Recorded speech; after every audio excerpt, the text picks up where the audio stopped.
Julia, this is a no-contact mission. You are not to engage in combat with any of these trainers. Understood, Colonel. Anyways, welcome back to my FireRed Mega Nuzlocke. And as you can see, I brought George II because, if you can remember, there is still a route around here which I haven't caught anything on, which would be Route 14. And I would like to rectify that and make my catch on Route 14. And, you know, now that this Kecleon shows up, you know, I would have preferred that over the Ditto that I ran away from. But anyways, what can you do? What can you do? Also, as you can see, I'm trying to walk past the trainers, not run. Because I think if you run, they're more likely to notice you.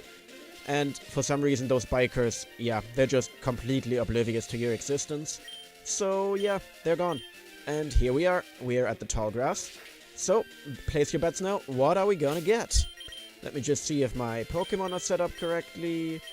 Yeah, Draco should be fine. Okay, and what are we gonna get? On Route 14, we will get... Mygina. Whoa. Easy there, fella. I didn't expect to see an evolved Pokemon here. I mean, Mygina, yeah, is not the best Pokemon. It's kind of bad. But hey, having a Mygina, you know, it's a dark type. Dark types are kind of useful. So yeah, maybe it'll find a good niche on my team. I really doubt it will, but...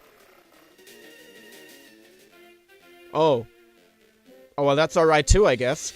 Okay. Yup, as you can tell, it used Roar, which means my catch on Route 14 is now wasted too.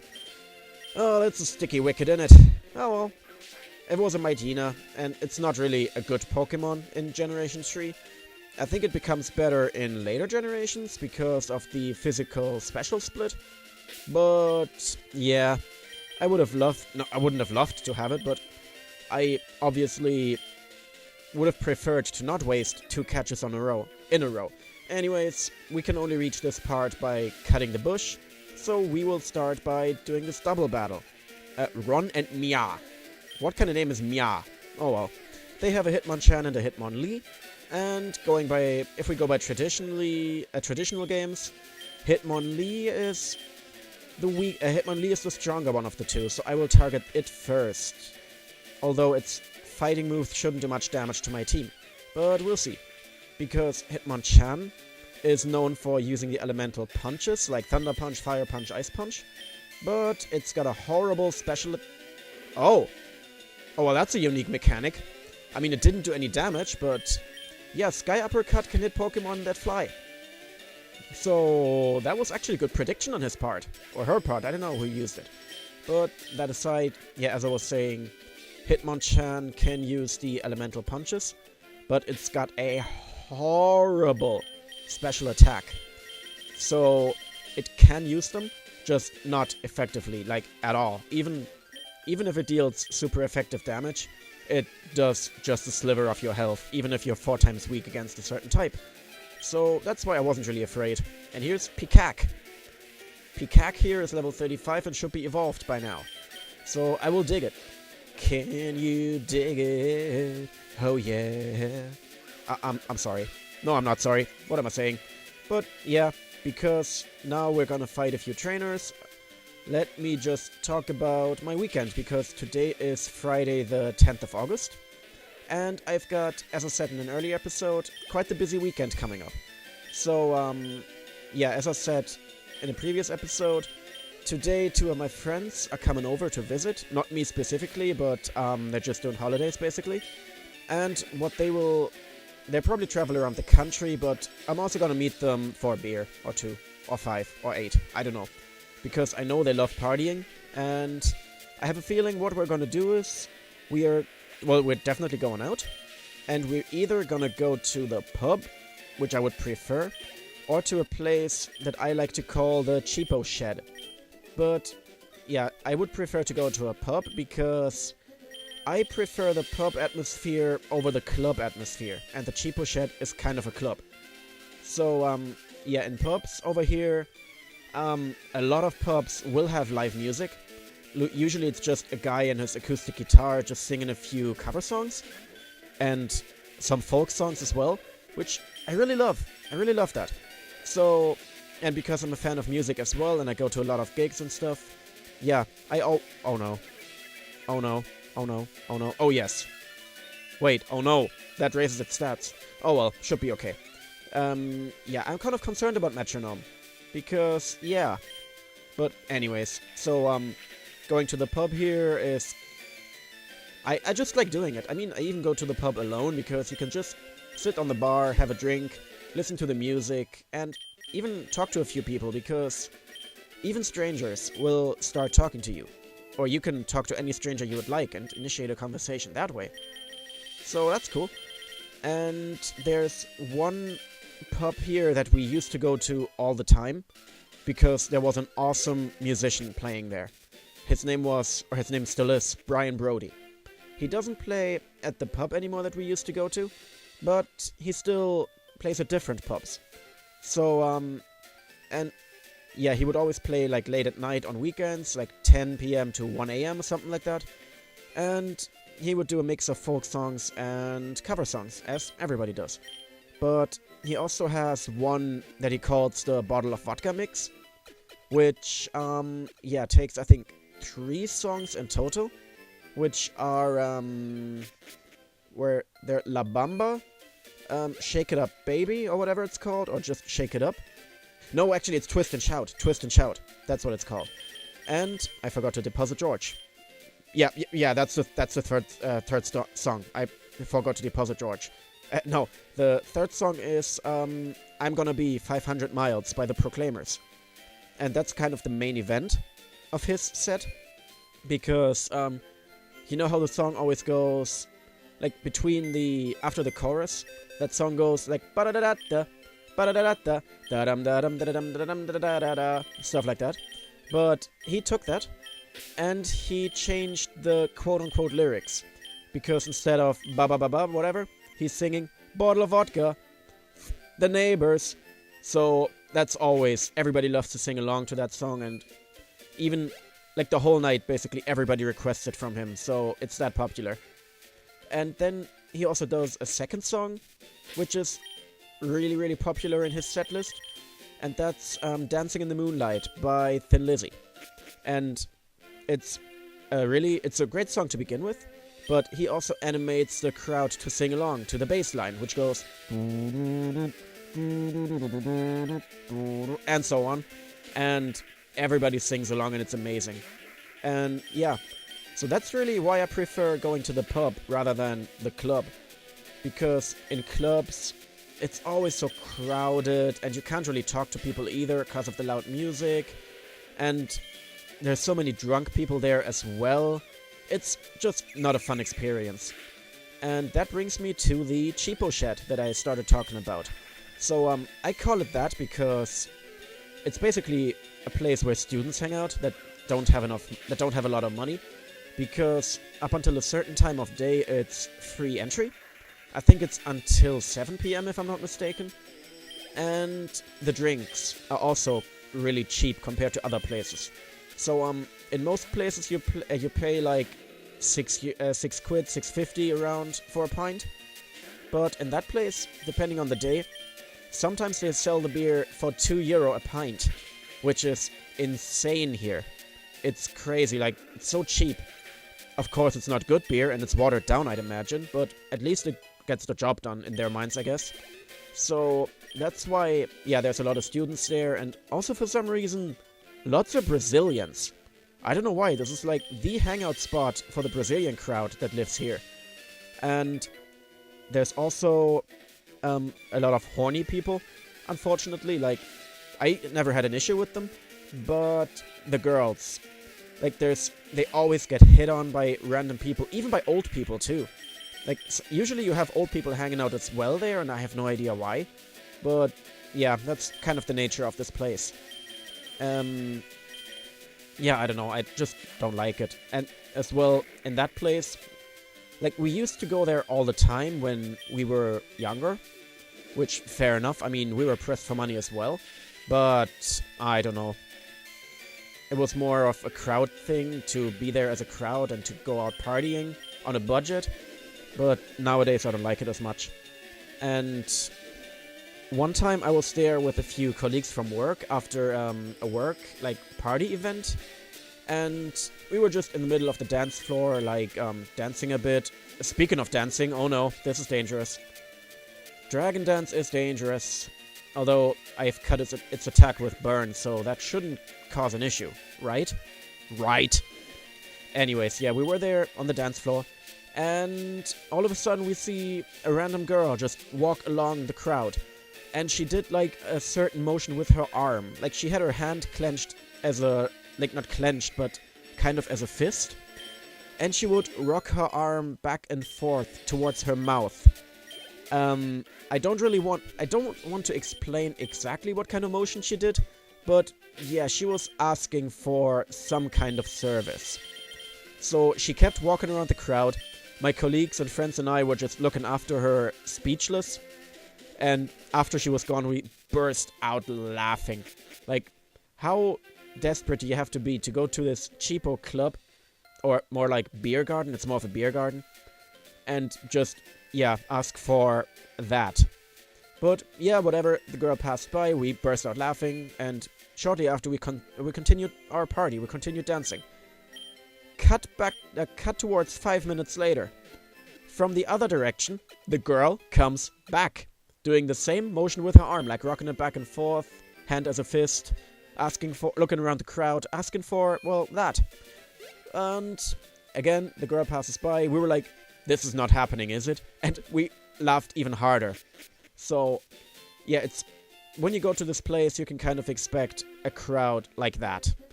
And also, one time I was there with a good friend after helping another friend move. And, you know, this beer garden has like a balcony that you have to pre-book. But for some reason, my friend could convince the bouncer, oh yeah, we're on the guest list. We're, here, Mr. Smith and Miss Johnson. Yeah, exactly, that's us. So we went up the balcony without knowing anybody. We just kind of blended in with the crowd. And we saw, all of a sudden, at the end of this balcony, just a guy sitting there on his own, shuffling a deck of cards. So, that was kind of strange. So we walked up to him, and we were like, hey, what are you doing here on your own? And he was like, I'm a magician. So, of course, we were a bit tipsy, and we asked him, okay, if you're a magician, can you show us a trick or two? So, he pulled out his card deck. He did the usual, like, oh, pick a card, any card, and remember it, whatever. And in the end, he guessed the card, stuff like that. It's probably just a simple, like, pocket magician trick, but we were, or at least I was blown away by it in my tipsy condition. So I was like, hey, that was awesome, man. That was awesome. You're the best. Can I buy you a beer? So I bought him a beer. We talked a bit because for some reason he wasn't even from here. And he was, I think, from Hungary or Austria. That kind of area. And we talked in German then. So I have no idea why or how. But yeah, that was a weird experience. And let's see, I have plenty more stories of that place. But I'm gonna limit myself to only one more. So, it was, I think, 2013. I was celebrating my birthday. And I decided, okay, I'm gonna invite my friends, as you would do. And we would go to this cheapo shed. Because, I knew they liked it. And I knew, at that point, I didn't mind it. And I just was in the mood for going out for a party. So, sure, we went there. And we were like a group of 10 people, more or less. And what happened then was, we were sitting on one of the benches there in the place, and one of us had their jacket on the bench, which in this place is, it's breaking one of the 10 commandments, basically. You're not allowed to put anything on the benches, because I think it's because of security reasons or something like that, and they don't want to be held accountable for theft. I don't know. But anyways, yeah, my friend puts her jacket on the bench. Security guy comes over, tells her, no, take that off the bench, please. Remove that. Put it on or something. So she refused, and instead she was mocking the security guy because he kind of had funky ears. So she just rubbed her ear, like to show him, hey, you have large ears, Dumbo.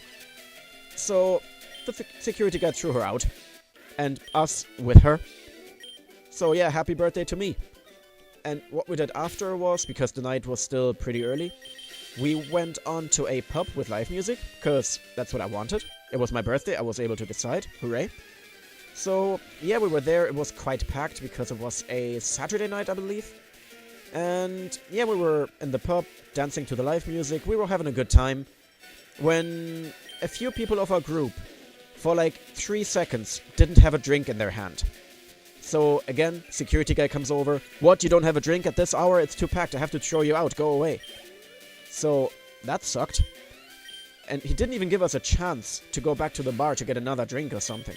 No, we were forced to go out immediately. So, that was that. Again, happy birthday to me. And, yeah, after that we were so, we were just not in the mood at all. The birthday mood, the party mood was ruined. So what did we do? We went to frickin' Burger King. Yes. I celebrated my birthday in 2013 at Burger King. I at least got one of those paper crowns. Not that I would have liked to, but whatever. I guess that was a thing. So, yeah, that's the story how I was thrown out of 2 or 3 different places on my birthday. And needless to say, I never celebrated my birthday at this place anymore, and I never will. So, yeah, no thank you. And that aside, that's it for my clubbing, pubbing, pub crawling, whatever you want to call it stories. And now we're just forced to watch a few random trainer battles. However, I am kind of getting not sick of those random trainer battles, but I'd like to spend my time doing something else. I'm gonna save the remaining trainers on this route for the next episode. And now we're gonna have some fun, damn it. Yep, that's it. That's enough trainers for this episode. I will head into the Safari Zone, and we'll have a nice little safari adventure. So, as you might recall, or as you might know, as a series, like if you played the series, Safari Zone doesn't play by the normal game's rules. Because you just go in, you get a certain amount of balls, Pokeballs that is, and yeah, you have 500 steps. And you can catch as many Pokemon as you like, you just have to pay a small entrance fee. And wait, what's this? Comic Con 2018 reservation. Oh, thank you. I just got a pop-up on my computer reminding me that I'm going to the Comic Con this Sunday. Good. Thank you. I totally needed that reminder. But yeah, Safari Zone. You can catch unlimited Pokemon with the resources you get. And because of that, it's not really suited to a Nuzlocke run. So I am making up my own rules. In the Safari Zone, I allow myself 1 run-through, 500 steps, 30 Pokeballs, during which I am allowed to catch as many Pokemon and keep as many Pokemon as I can. Which kinda goes against the, you only get 1 catch per route thought, but in the Safari Zone, it's so dependent on luck to get 1 catch. So, yeah, no. I just want to catch a few things here. It's against the rules, but I don't care. The Safari Zone has special rules, as I said. So, first catch, what's it gonna be? It is Lotad. I'm still gonna play by the duplicate clause, so yeah, I'm not keeping the Lotad. Oh, and one more thing. I am, of course, not allowed to cheese it. So, I'm not allowed to... Wait, I'll show you after this battle. Oh, it's Venomoth. Okay, I have neither a Venomnat nor a Venomoth, so I'm allowed to catch this. And, let's see, do we get it? Of course we don't.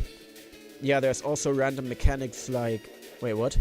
Oh, that was a good animation, and completely pointless as well.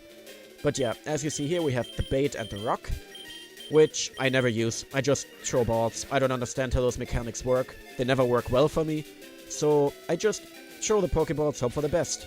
And that was nothing. Oh, and also, I'm surprised it hasn't happened yet, but Pokemon also have a random chance to just flee, run away.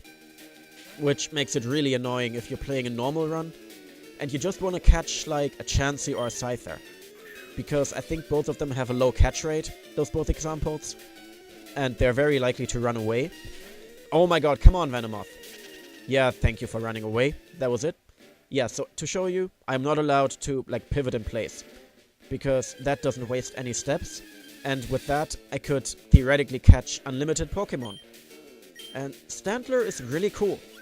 It's not really noteworthy, it's often forgotten, but in earlier this year I started a casual playthrough of Heart Gold, or Soul Silver, one of the two, and one of my teammates is a Stantler. And so far, it's been pretty good. It's relatively fast, it has a good... Actually, it has both physical and special attacking stats, which are quite decent, and it's getting quite decent moves as well. Like from the get-go it has Stomp, you can of course teach it Return, it can get, I think, Zen Headbutt, and it's also kind of a dick because it's not staying in the ball. And I'm already almost a third through my inventory here, so yeah, I'm not liking how this is going so far. I'm only gonna take one more ball on the Stantler, and after that I'll just run, because it's not... Yeah, there we go. Yeah, Stantler, thank you for appearing. You're kind of rare, but no, I'm not interested. I'd rather save my balls, my Pokeballs. Wait, what is this glitch? Why am I walking on the tree? What the hell? Well, that's a screenshot for the thumbnail. Okay, I didn't know this could happen. And welcome back, Venomoth. I didn't miss you. I'm gonna give it a few more attempts to catch it.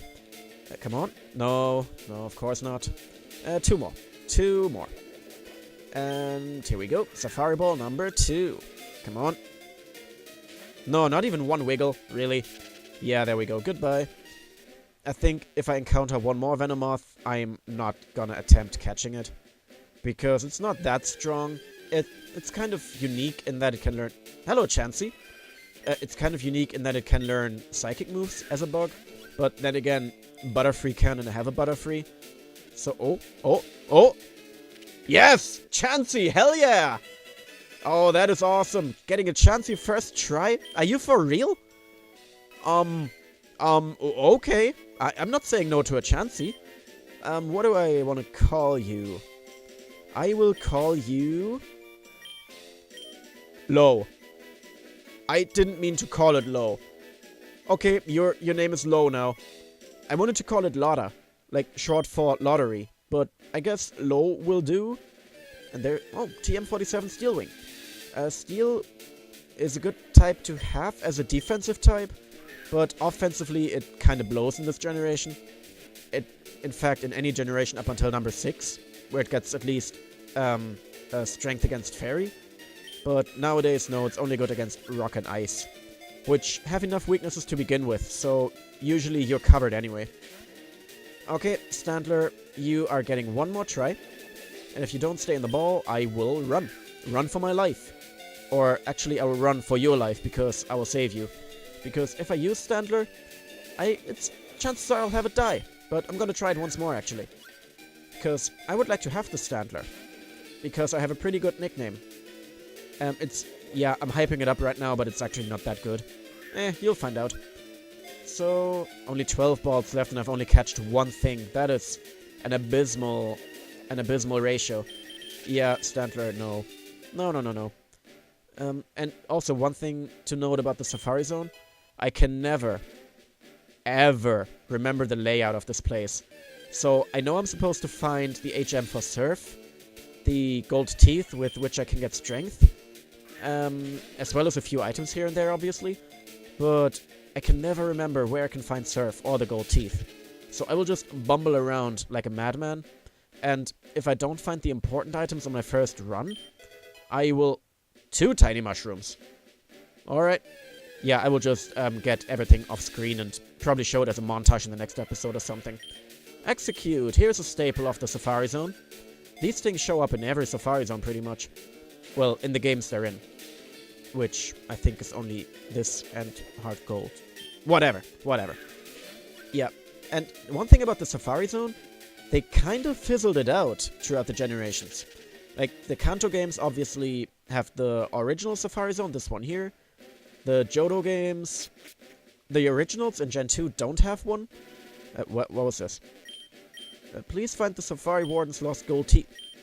Why are you putting up a sign at a place that not many people can... Why are you putting up the sign 2 steps away from the thing? What the hell? Oh, well, that's... Yeah, complaining about this game is just pointless. Oh, hello, Heracross. You are bloody awesome, and I want to make you mine. So please cooperate. Come on. Yeah, that's what I thought. Heracross has a horrible catch rate. But I will do what it takes. I want this thing. Heracross is an awesome Pokemon. Ah, come on, 2 shakes. Come on, Heracross, be a pal. Please stay in the ball. Come on. 0. Bing, bing, bing. 1. Oh, come on. Please don't run away, too. I have 6 more shots, and this would be awesome. I think I would even consider putting this on the team, because Bug is a good type to have. Heracross has the strongest Bug move in this generation, and it's got good attacking moves as well. Fighting moves. And it's got a huge physical attack. So I would just waste all of my balls if this thing doesn't run away. Oh my god, come on, Heracross. Don't run, stay in the ball, be mine. Please be mine. Come on, be a pal. Yes, no. Heracross, I don't think you'll be mine. Okay. That's what I thought though, because even in a regular playthrough, if you try catching a Heracross, it's not gonna stay in the ball. No matter how much you weaken it, no matter what status you give it, it's not gonna stay in your ball. And this is my last shot, come on. No! Ah. So, I only caught 1 Pokemon in the Safari Zone, which was Chansey, which of course is a rare Pokemon. It's got a great special defense, and it's even got a usable special attack. So, I'm not too bummed out by this. Of course I could have caught a few more Pokemon, but what would I have caught, honestly? What I found was Stantler, which is average, Venomoth, which is average. Okay, Heracross or Execute would have been really awesome, but what can you do? What can you do, exactly?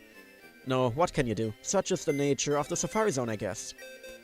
So, in the next episode, as I said earlier, I will start it by tying up some loose ends in the Safari Zone, getting all the items.